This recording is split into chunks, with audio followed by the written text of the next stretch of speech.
Government job লেগে। আমি হলাম ভেবলি, কাজের বেডি।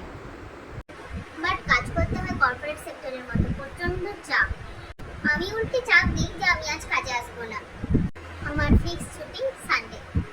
কিসের আবার ছুটি? যেদিন না মন চাইবে সেদিন আমি আবার আসবো না। এই 9টা 5টা কাজ করতে হয়। 1 ঘন্টার মধ্যে 6টা বাড়িতে কাজ করি, 2টোর মধ্যে বাড়ি চলে যাই। ম্যাডাম খুব স্ট্রিক্ট হয় এবং খুব বকাবকি করে। বেশি মুখ করলে সঙ্গে সঙ্গে কাজ ছেড়ে দেবো। আমার আবার হাতে 5টা করে কাজ ধরা থাকে। মাসে 35,000 পাই। ঘরে নেই 8,000 করে, তাহলে 6টা ঘরে কাজ করি ওই মানে 48,000। ওই হাউজেনই পাই।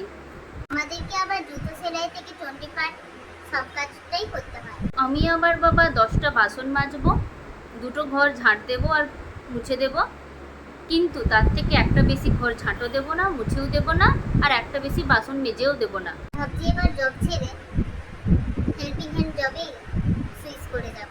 চলুন না দিদি, কালকে আপনাকে ওই পাশের বাড়ির ভোলাদের বাড়িতে কাজে লাগিয়ে দেবো।